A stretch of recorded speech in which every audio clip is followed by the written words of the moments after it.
오늘의 말씀은 마태복음 4장 10절에서 11절 말씀입니다.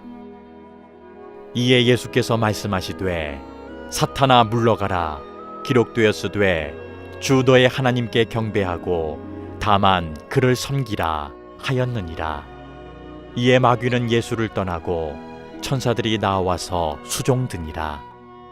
아멘. 지금 우리 마태복음을 강의하고 있습니다. 오늘은 4장 말씀을 강의할 건데요. 현재 세계 현역 축구 선수 가운데 단연 최고의 선수를 꼽으라고 하면 메시라는 선수를 꼽을 수 있습니다.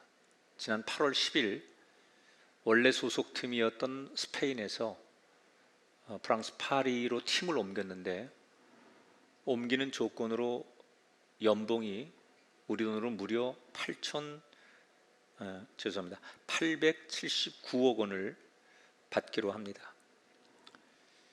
아마 최고의 현역 선수 중에 많이 받는 연봉일 것 같은데, 모두가 부러워하는 이 최고의 선수 메시.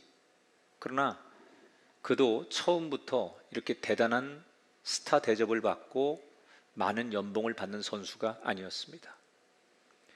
그도 한때는 유소년 팀과 2군에서 경기를 했고, 또 청소년 대표팀에서 자신의 실력을 입증하고 검증하기도 하고, 가까스로 1군에 올라왔지만 늘 교체 선수 명단에서 주전으로 뛰지 못할 때도 있었습니다. 그러나 내가 이런 선수라는 것을 스스로 감독이나 팬들에게 실력을 입증하며 지금의 이런 세계적인 선수가 되었습니다. 모든 사람은 자신이 거하는 자리에서 최고의 자리에 올라서기를 바라는 소원들이 있습니다.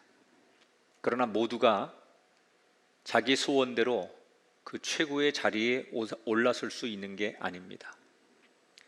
그 자리에 올라서려면 그 자리에 설만한지를 사람들은 시험합니다. 그리고 그런 자격이 되는지 검증을 합니다. 특별히 정부나 기업, 이런 스포츠 세계에서는 중요한 사람일수록 이 검증의 강도가 세집니다.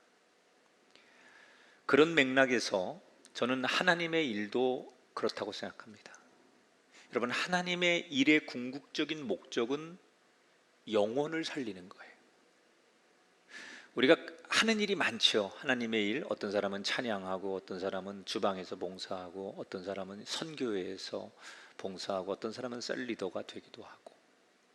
그런데 이 여러 가지 하나님의 일의 마지막 궁극적인 목적은 다 뭘 위해서 그런 걸 하는 거예요? 영혼을 살리기 위해서 그런 일을 하는 거예요. 그럼 하나님이 영혼을 살리라고 우리를 일꾼으로 부르실 때는 반드시 그런 일을 할 수 있는지 테스트하고 검증을 하시는 거예요. 특별히 중요한 시기에 정말 중요한 영혼들을 다뤄야 될 사람이라면 하나님은 그 검증의 강도를 세게 보세요. 어찌 보면 모든 성도들은 하나님이 주시는 그 검증이라는 터널을 다 지나가야 돼요. 근데 이게 한 번이 아니고 평생 여러 번 하나님이 그런 시험과 검증이라는 터널을 지나도록 하세요. 우리는 그런 하나님이 주시는 검증, 네가 정말 이럴 축복을 누릴 만한, 또 이런 것들을 가질 만한 자격이 되는지, 너의 믿음을, 또 너의 영혼의 건강을 테스트해 봐야 되겠다라고 하실 때 우리가 그 터널을 지나가는 사람이 돼야 돼요. 근데 연약하니까 우리가 그걸 잘 못하지요. 그래서 우리가 배울 수 있는 대상에게 그럴 때는 어떻게 그런 검증을 통과해야 되는가를 배우는 게 성경의 말씀이에요. 오늘 그런 관점에서 마태복음 4장을 보면 좋겠다. 지난 시간에 예수님께서 세례를 받으셨지요. 세례라는 것은 그동안에 내가 지은 죄를 회개하고 새롭게 살겠습니다라는 의미의 예식이에요. 그런데 예수님이 세례를 받았다는 거엔 모순이 있죠. 왜냐하면 예수님은 죄 없이 태어나신 분이잖아요. 그래서 성모 마리아에게 태어나는 거예요. 죄 없이 태어난 예수님께서 아무 죄가 없는데 죄를 회개하고 새롭게 살겠다고 다짐하기 위해 세례를 받을 필요가 없는데, 더군다나 원죄를 가지고 있는 세례 요한에게 세례를 받는다는 게 이게 논리적으로 모순이 있는 얘기예요. 그런데 왜 예수님은 굳이 세례를 받으셔야만 되느냐? 그것은 하나님의 구원의 계획을 이루기 위해서다. 하나님이 이 땅을 구원하기 위해서 거대한 프로젝트를 세우셨어요. 인간들이 지은 죄, 그 죄를 용서해주고 죄의 대가를 치러야만 용서가 되는 건데, 인간들이 지은, 아담 이후에 인간들이 지은 죄를 용서해야 되는데, 그러면 그 대가를 지불해야 되는데, 그 대가를 물으면 결국 모든 인간이 멸망당하니 인간들의 지은 죄를 누군가가 대신 짊어져 대가를 치르게 함으로 인간이 지은 죄를 용서받게 하시는 구원의 계획, 그게 하나님의 계획이었어요. 그래서 독생자 아들 예수 그리스도를 이 땅에 보내시고 그로 하여금 세례를 받게 함으로 인간의 모든 죄를 거기에 전가하고 인간을 대신해서 십자가에 죽으심으로 구속의 은혜로 우리가 구원을 받게 하는 그 하나님의 원래 계획, 그 계획을 이루시려면 죄 없으신 예수님께서 세례를 받으셔야 된다. 그래서 예수님이 세례를 받는 거예요. 세례를 받았을 때 어떤 일이 일어나요? 하늘이 열리고 성령이 비둘기같이 임하고 하나님의 음성이 들리죠. 이는 내 사랑하는 아들이고 내가 그를 기뻐한다. 공식적으로 하나님께서 내 아들이다. 예수님과 하나님이 무슨 관계예요? 라고 물었을 때 가장 확실한 답이 하나님이 말씀하신 거예요. 이는 내 아들이다. 그래서 예수님이 하나님의 아들인 거예요. 공식적으로 내 아들이고 내가 보냈고 내 계획에 의해서 세례받고 이런 일을 하는 것이다 라고 하나님께서 인정을 해주시는 거죠. 모든 사람들 앞에. 이제 공개적으로 구원 사역을 이루시기 위해 인정받은 예수님 앞에 무슨 일이 펼쳐지고 있을까? 오늘 본문은 이렇게 시작하죠. 1절 2절에 보니까 그때 예수께서 성령에게 이끌려 광야로 가사 40일을 밤낮으로 금식하신 후에 줄이신지라.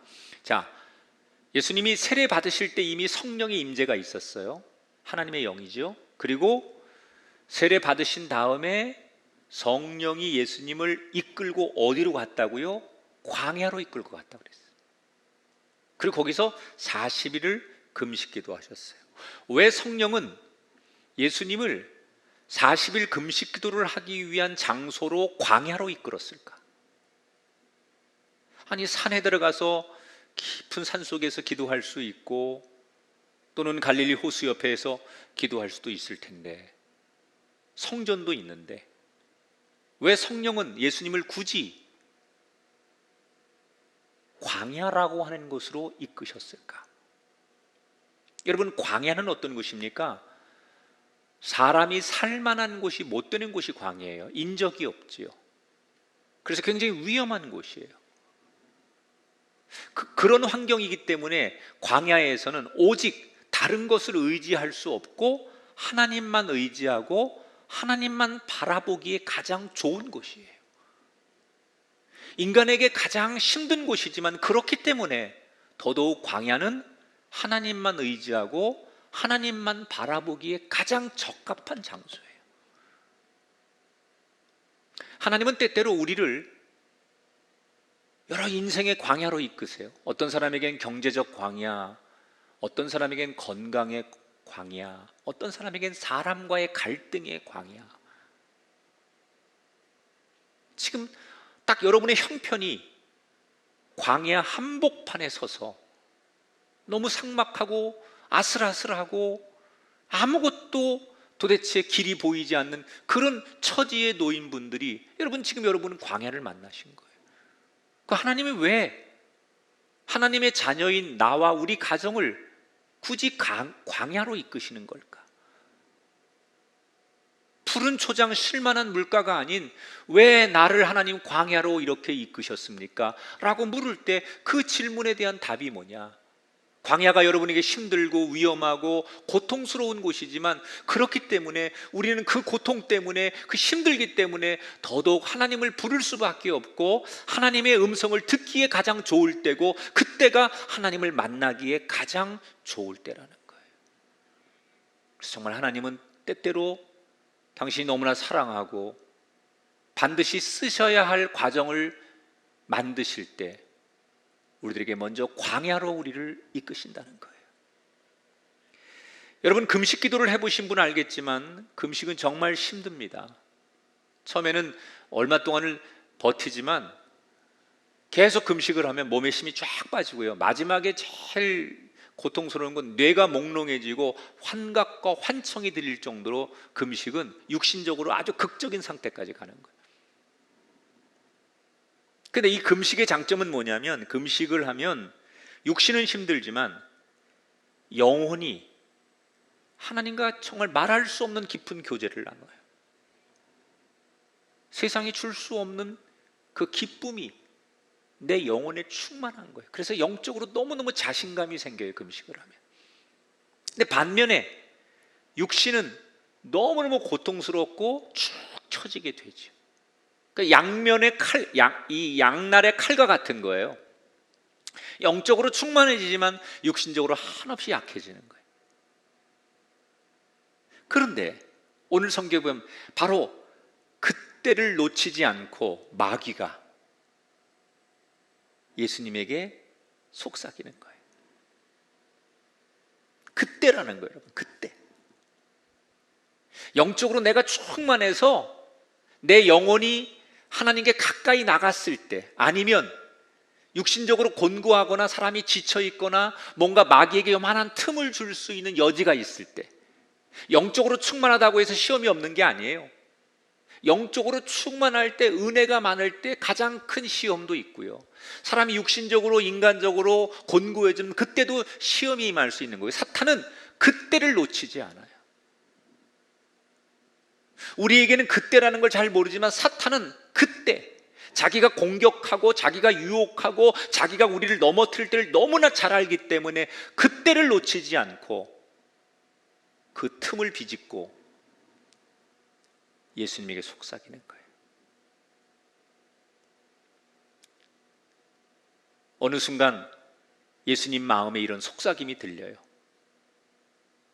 너 그동안 고생 많았어. 내가 하나님의 아들이라면 이 돌들을 빵이 되도록, 빵이 되라고 말해봐. 이런 마음에 아주 달콤한, 정말 너무 위로가 되고 자기 처지를 다 이해하는 듯한 그런 부드러운 목소리로 누군가 자기에게 속삭이는 거예요, 마음에. 여기서 뭐 마귀가 시험을 했다고 그러니까 뿔 달리고 뭐 털 나고 뭐 이런 존재가 나와가지고 이렇게 말하는 게 아니에요. 마귀는 가장 그럴싸한, 인간에게 가장 기대고 싶은, 가장 정말 위로가 되고 공감이 되는 그런 모습으로 나타나는 거예요. 그래서 예수님에게 속삭이는 거예요. 근데 이 마귀는 에덴 동산에서 뱀의 모양으로 하와에게 속삭였던 그 마귀예요. 훗날 가룟 유다에게 예수님을 배신하고 예수님을 은삼십에 팔도록 유혹하는, 그리고 넘어지게 하는 그 마귀예요.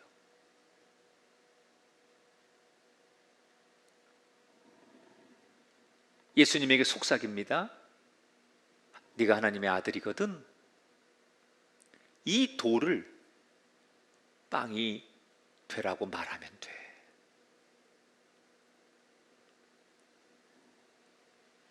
너무나 자연스럽게 슬그머니 예수님께 말을 걸어오는 마귀. 그런데 사실 이 말은 예수님이 가장 듣고 싶은 말 아닙니까?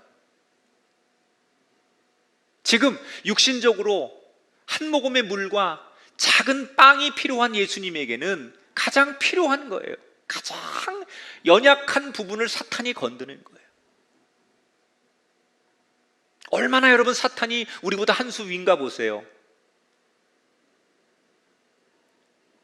돌로 떡을 만들 수 있다고 말하는 건, 그렇게 말하는 건 하나님의 아들로 인정을 해주는 거예요. 마귀가 네가 돌로 떡이 되게 말만 해도 되잖아, 하나님의 아들로 인정해 주는 거예요.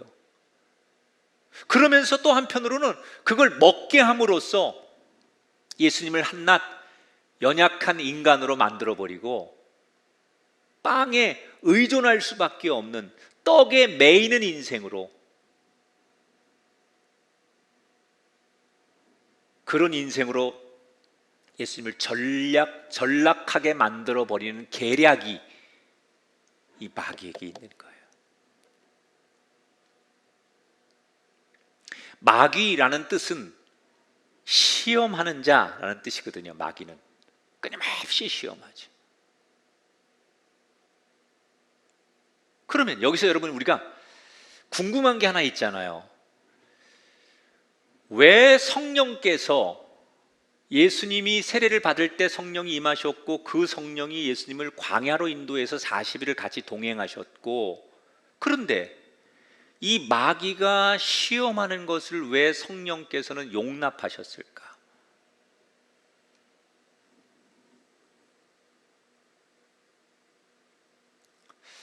여러분, 이 세상의 모든 우리가 당하는 시험과 연단은 하나님의 허락 없이는 절대로 안 됩니다.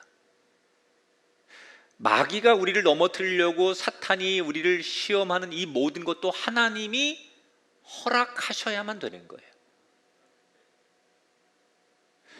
욥이 고난당하는 거 마귀의 시험이지만 그건 하나님이 허락하신 거거든요. 그래서 하나님이 허락하니까 마귀가 우리를 시험하고 연단하는 거예요. 하나님은 그걸 지켜보세요. 왜? 그 검증을 보고 싶은 거예요. 하나님이 그 믿음을 보고 싶은 거예요. 그러니까 여러분, 하나님이 날 버려서 내가 이런 고난을 당하는 게 아니에요. 하나님이 허락하시는 거예요. 여러분에게 그런 고난과 그런 아픔들을 지금 하나님이 허락하시는 거예요. 하나님 뭐라고 약속하세요? 감당치 못할 시험은 허락치 않겠노라. 감당할 수 있다니까요. 이겨낼 수 있다니까요. 그 지금 예수님을 시험 받도록 광야로 인도하신 의도는 뭐냐? 자, 예수님은 앞으로 예수님의 그 메시아 구원 사역을 하기 위해 필사적으로 이 길을 가로막아야 되는 일이 마귀가 하는 일이에요. 그러니까 이건 필연적이에요. 예수님은 구원 사역을 향하여 가야 되고 이것을 가로막아야 되는 게 마귀의 입장이에요. 그래서 둘은 필연적으로 부딪힐 수밖에 없는 영적인 전쟁을 해야 돼요.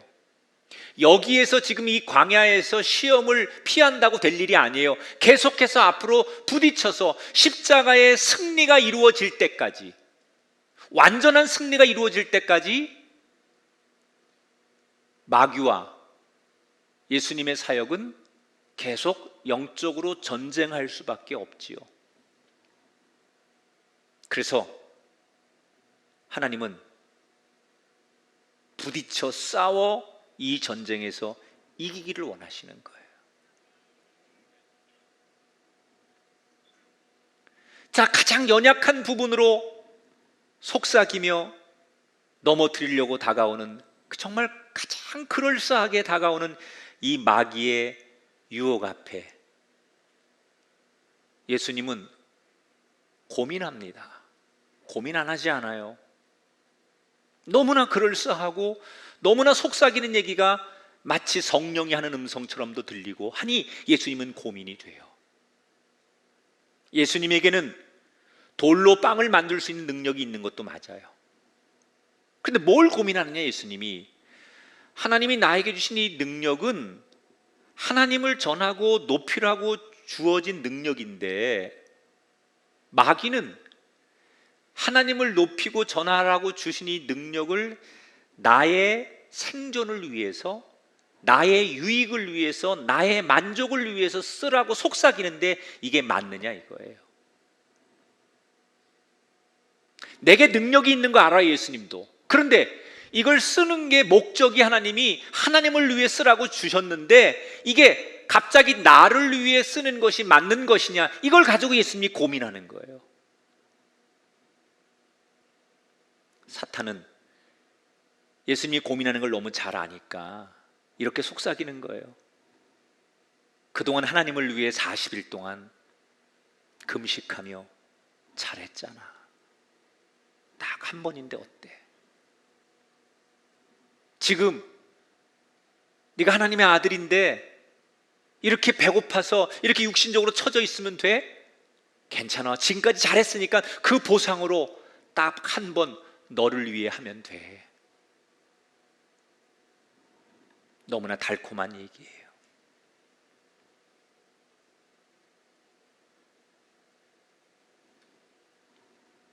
예수님 수없이 고민하고 갈등했을 거예요. 그러다가 예수님은 드디어 결심합니다. 자신을 유혹하는 마귀를 향해 이렇게 외칩니다. 다 같이 4절을 읽어보겠습니다. 기록되었으되 사람이 떡으로만 살 것이 아니요 하나님의 입으로부터 나오는 모든 말씀으로 살 것이라. 예수님이 신명기 8장 3절의 구약의 말씀을 인용하시면서 단호하게 선언하십니다. 인간이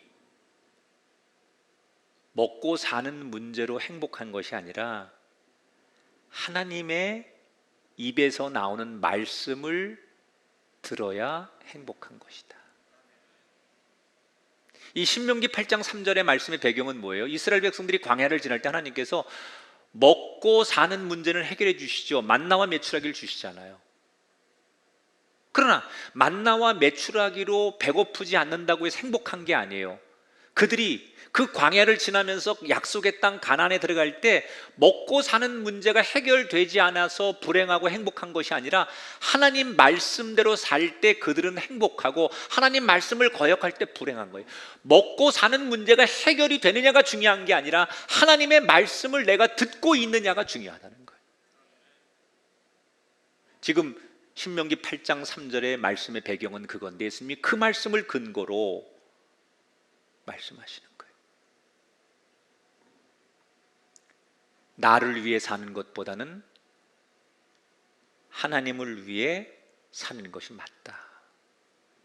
이 마귀가 던진 첫 번째 질문의 핵심이 뭐냐? 무엇을 위해 살 것인가에 대한 질문이에요. 무엇을 위해 살 것인가? 따라합시다. 무엇을 위해 살 것인가? 전 사실 제가 이 본문으로 설교를 참 많이 했는데 이번 주에 이 설교를 준비하면서 제 입에서 절망적인 탄식이 계속 나오는 거예요. 이 본문 앞에서. 그리고 더 이상 이 본문을 제가 읽을 수가 없었어요. 왜냐하면 저한테도 이런 음성이 참 많았었거든요. 김 목사야, 이젠 괜찮아. 너도 이제 그럴만해. 그동안 개척하면서 내가 한 교회를 30년 가까이 이렇게 해서 이렇게 교회를 이렇게 만들었는데 이제는 좀 누려도 되지. 이제는 괜찮아. 야, 한 번인데 어때? 너무나 저를 위로하고 너무나 당연하게 들리는 그런 이야기들이 제게 많이 들렸었거든요. 그런데 이 말씀을 설교하면서 묵상하는 가운데 그게 나에게도 마귀의 시험이었고 나를 향한 하나님의 검증이었구나. 이걸 미처 깨닫지 못하고 단호하게 대처하지 못한 제 자신이 너무 부끄러운 거예요.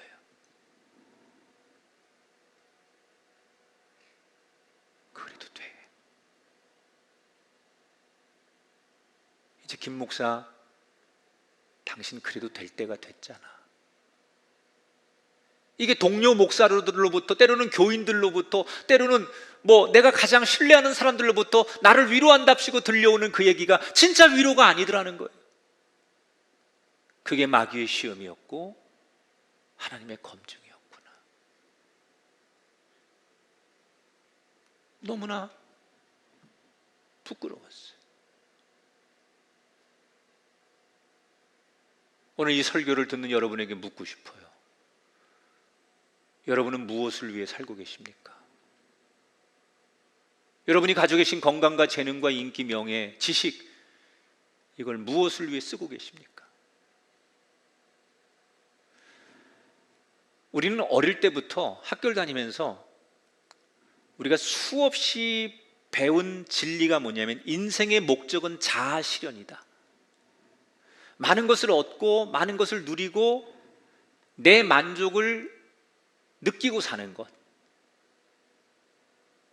이게 많은 우리가 그동안 어릴 때부터 유치원에서부터 지금까지 학교에서 학습해서 배운 인간의 궁극적인 목적은 자아 실현이다. 자기의 꿈을 이루어가는 거예요. 그래서 이런 사람들의 이야기가 항상 사람들에게 화제가 돼요. 예를 들면 2015년도에 출판된 어떻게 살 것인가라는 책은 하버드대 출신 엘리트들이 자신들의 자아 실현의 성공담을 담은 책이에요. 그런데 이 책은 세계적으로 계속 베스트셀러예요. 여러분, 너무나 당연하게 알고 배웠던 이 명제, 그러나 저는 오늘 이 말씀을 접하면서 여러분에게 다시 한번 묻고 싶어요. 여러분은 무엇을 위해 살고 계십니까? 오늘 성경은 우리에게 분명히 말하고 있어요. 사람이 떡을 위해 살 것이 아니요, 자기 만족을 위해 살 것도 아니요, 오직 하나님을 높이며 사는 것이다. 저만이 아니라 여러분에게도 하나님은 이런 검증을 보길 원하세요. 그리고 여러분에게 지금도 사탄은 그 틈을 노리며 어느 때든지 여러분에게 속삭입니다. 집사님, 이제 괜찮아. 딱 한 번인데 어때? 집사님을 위해서 집사님 인생에 그동안 노력하고 수고한 대가로 그래도 돼? 집사님의 그 위해서, 집사님의 그 육신을 위해서, 장로님의 그 노고의 삶을 위해서 딱 한 번 해도 돼? 그런 유혹들이 얼마나 여러분에게 많이 속삭이는지 몰라요. 여러분, 방심하지 마십시오.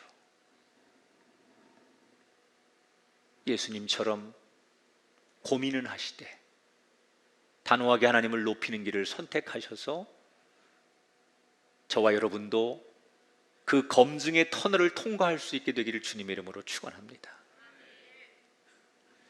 마귀의 유혹의 첫 번째는 실패하죠. 여기에 분노한 마귀는 피곤에 지친 예수님을 강제로 끌고 예루살렘 성전 지붕 위로 올라갑니다. 당시 기록에 의하면 예루살렘에 있는 성전 꼭대기에 남서쪽 지붕에 올라가 보면 그 밑은 수백 미터의 낭떠러지 골짜기가 내려다 보였대요. 아마도 성경에 나와 있지 않지만 이 성경을 읽으면서 우리가 추측하는 건 마귀가 그 성전 골짜기가 내려다 보이는 그 끝으로 예수님을 인도했을 것이다. 그러면서 뭐라고 속삭이느냐, 이번에는 네가 하나님의 아들이거든 여기서 한번 뛰어내려봐라. 그러면서 기가 막힌 전략을 씁니다. 성경 말씀을 인용하는 거예요. 시편 91편 11절 12절 말씀을 들먹이는 거예요.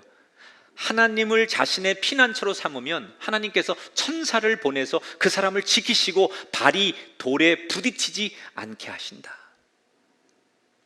너무 좋은 말씀이잖아요. 그런데 마귀는 이 구절을 아주 교묘하게 이용하죠. 말씀은요, 내가 마음대로 해석하는 게 아니에요. 말씀은 하나님이 전하려고 하는 의도와 뜻을 정확히 알아야 돼요. 그런데 마귀가 이 말씀의 원래 의도와 다르게 이용하는 거예요. 하나님이 이 말씀을 주신 이유는 하나님을 아버지라고 부르는 모든 백성들의 인생길을 지키시겠다라고 하는 시적인 표현이거든요. 그런데 마귀는 어떻게 이용해요? 여기서 이 골짜기에서 뛰어내려봐라. 죽는지 안 죽는지, 그때 말씀대로 천사가 내려와서 네가 하나도 다치지 않도록 너를 이렇게 탁 받는지 안 받는지 시험해 보라는 거 아니에요. 간혹 사춘기의 자녀들이 우리 부모님이 나를 정말 사랑하는지 안 하는지 시험해 보려고 빗나가요. 가출도 해보고 담배도 펴보고. 배우자들끼리 정말 이 사람이 나를 사랑하고 나를 신뢰하는가를 시험하는 배우자가 있어요. 지금 사탄은 예수님이 말씀대로 약속을 지키는지 안 지키는지 시험해 보라는 거예요. 여러분, 이 간단한 시험이 아니에요. 이 마귀가 지금 던진 두 번째 시험은 이 말을 듣고 예수님이 만약에 거기서 뛰어내리지 않으면 예수님이 성경을 믿지 않는 게 되는 거고, 예수님이 뛰어내렸는데 천사가 보호해 주지 않으면 성경이 틀린 거 아닙니까? 그러니까 이 사탄의 의도는 결국 성경은 믿을 만한 것이 못 된다, 고로 하나님을 못 믿는다, 이 결론을 도출하고 싶은 거예요. 예수님이 머뭇거리자 이 마귀가 더 세게 있음을 유혹합니다. 너 하나님의 아들이 맞잖아. 네가 이 땅에 온 것은 인류를 구원하러 왔잖아. 그러면 어떻게 해야 빨리 인류를 구원할 수 있겠냐? 여기서 이렇게 네가 뛰어내리면, 그리고 네가 이렇게 해서 죽지 않고 네가 천사의 보호를 받는 걸 많은 사람들이 보면 너는 한 번에 유명한 인기나 스타가 되어서 유명해져서 그 유명세로 네 목적을 이루면 되잖아. 대단히 논리적이고 매력적인 말이에요. 어차피 내가 세상을 구원하려고 왔는데 빨리 구원하는 게 목적이라면 이렇게 해서 사람을 구원하면 되는 거 아니야? 그런데 이 유혹의 함정은 뭐냐? 하나님은 예수님에게 좁은 길, 십자가의 길을 가라고 보내셨는데 마귀는 넓은 길, 쉬운 길로 가라는 거예요. 이때 예수님이 마귀를 향해 두 번째 시험 앞에 이렇게 소리치시죠. 7절에 또 기록되었을 때 주 너희 하나님을 시험하지 말라 하였느니라. 구약의 성경 말씀도 인용하고 예수님의 의도도 잘 터치했는데 결국 두 번째 싸움에서도 마귀는 진 거예요. 여러분, 이 두 번째 시험을 이기는 예수님이 우리에게 던져주는 메시지가 뭐냐면, 우리가 인생을 살면서 목적이 우리를 이끌면 안 돼요. 물론 한때는 그런 우리 기독교 유명한 베스트셀러 가운데 목적이 이끄는 삶, 이 의도는 거룩한 선교적 목적을 얘기하는 거지요. 그러나 우리가 이 목적이 아무리 거룩해도 그 목적으로 가는 과정, 이 과정 자체도 하나님이 정하는 대로 가야 되는데, 목적을 이루기 위해서라면 그 과정은 조금 하나님이 원하지 않아도 목적만 이루면 된다고 하면 이건 하나님이 원하는 게 아니라는 거예요. 우리 속담에 뭐로 가도 서울만 가면 된다. 어떻게 하든지 애들이 뭐로 가서 1등만 하면 되고, 우리가 어떻게 하든지 뭐로 가서 부흥만 하면 되고, 뭐로 가서 은혜만 받으면 된다. 하나님은 그런 분이 아니에요. 수단과 방법을 가리지 않고 목적 자체를 이루기를 원하시는 분이 아니라, 그 목적을 주셨지만, 그 비전과 그 우리에게 꿈을 주셨지만 그 과정 하나하나를 방법까지도 세세하게 이끌어 가면서 우리를 그 목적까지 인도하시는 분이에요. 그 대표적인 사건이 이스라엘 백성들이 광야에서 하나님이 구름 기둥으로 그들을 길로 인도하시잖아요. 몇몇 백성들이 아니 가까운 길이 있는데 왜 이렇게 우리가 돌아가냐고 불평을 합니다. 왜 하나님께서 이렇게 우리를 구름 기둥으로 돌아가게 만드느냐고. 뻔히 이렇게 가까운 길로 뭐로 가도 되는 길이 있는데 왜 이렇게 돌아가게 하느냐고 백성들이 항의하잖아요. 왜 하나님은 그 과정을 돌아가게 했을까요? 그게 안전한 곳이기 때문에. 뭐로 가도 목적만 이루는 가나안 땅은 가나안 땅이 아닙니다. 하나님의 그 과정 하나하나, 손길 하나하나, 굽이굽이 그 걸음걸음 하나하나가 이루어져서 도달하는 땅이 진짜 가나안 땅이지, 과정이 없이 목적과 열매만을 이루는 것은 가나안 땅이 될 수 없다는 거예요. 여러분의 인생도 마찬가지예요. 우리는 당장 하나님 나 이렇게 좀 이거 빨리 문제 좀 해결해 주시고요, 이거 좋은 결과 좀 주시고요, 하나님 내 목적은 이거예요, 하나님 내 목표를 아시잖아요, 내 기도의 궁극적인 제목을 아시잖아요, 이거를 해주세요 라고 우리는 말하지만 하나님은 그 목적을 이루는 것 알지만 과정 하나에 이르기까지 하나님의 터치와 인도하심과 우리가 그 과정 하나하나를 순종하는 것을 원하실 때 진정한 목적이 이루어지는 것을 축복하신다는 거예요. 사랑하는 여러분, 마귀는 지금도 그 틈을 계속 노리고 있어요.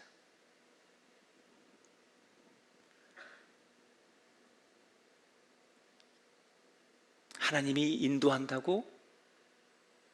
야, 진짜 하나님 널 사랑하면 어떻게 이렇게 인도할 수 있어? 하나님이 너의 아버지라면 어떻게 너를 이렇게 내버려 둘 수가 있어?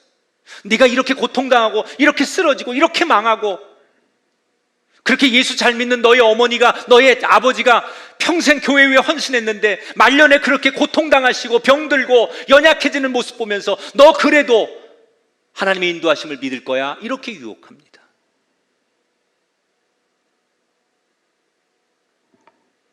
이건 마귀의 속삭임입니다. 혹시 오늘 이 설교를 들으며 너무나 당연하게 그런 속삭임으로 고민되는 분이 있다면 지금 결단하십시오. 방법도 하나님의 것이 돼야 됩니다.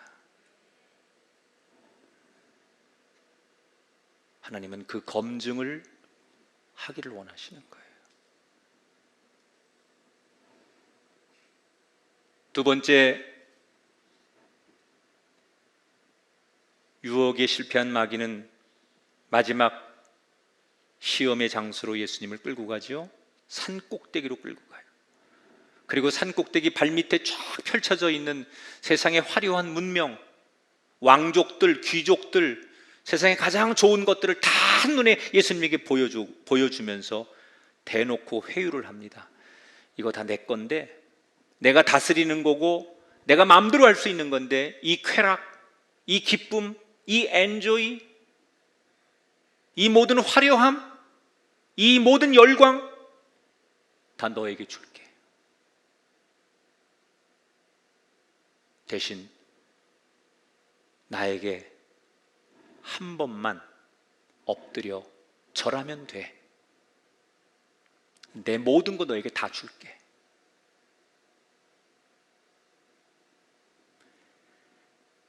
이 세 번째 시험은 예수님에게 네가 굳이 십자가를 지지 않아도 세상을 구원할 수 있는 길이 여기 있어 라고 보여주는 거예요. 그런데 이 세 번째 질문은 애초에 마귀가 새빨간 거짓말을 하는 거예요.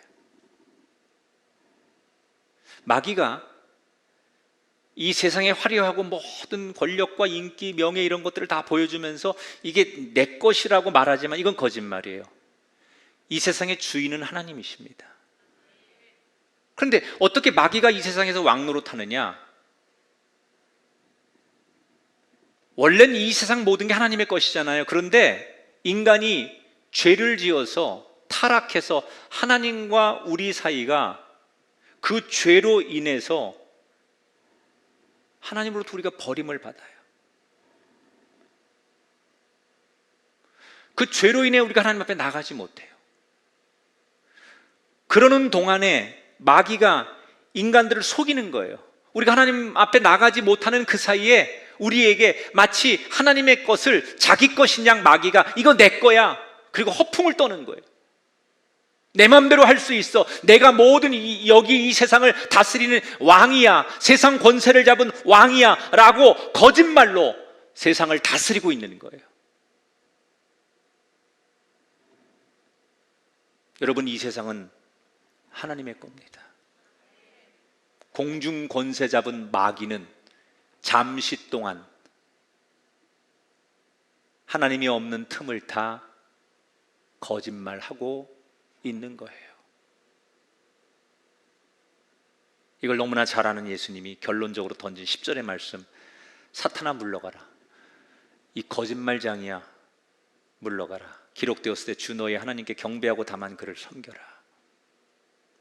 우리 댓글창에다 다 한번 글을 남기세요. 다만 그를 섬겨라. 이게 저는 예수님의 핵심 철학이라고 생각해요.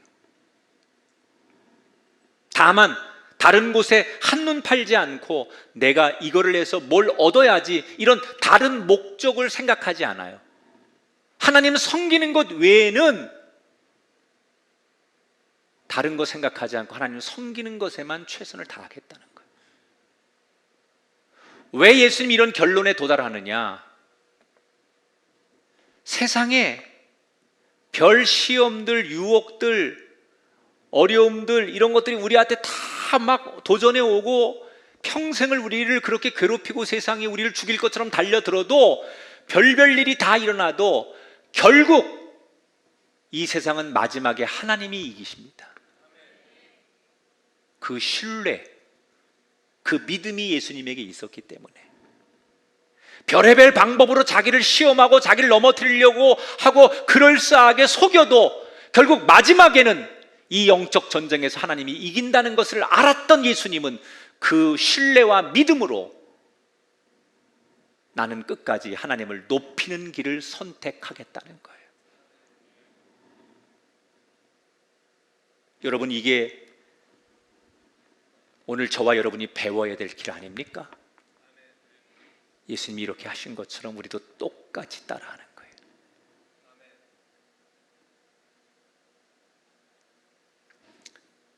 마귀가 우리를 힘들게 하는 게 아니에요. 사탄이 우리를 넘어뜨리게 하는 것으로 끝나지 마세요. 그 배후에는 하나님이 허락하시는 거예요. 그 과정 해봐라. 그 인생을 향하여 네가 연단 시험 해봐라. 그리고 하나님은 허락하세요. 검증하시는 거예요. 누구도 이 시험은 피할 수 없어요. 이기면 됩니다.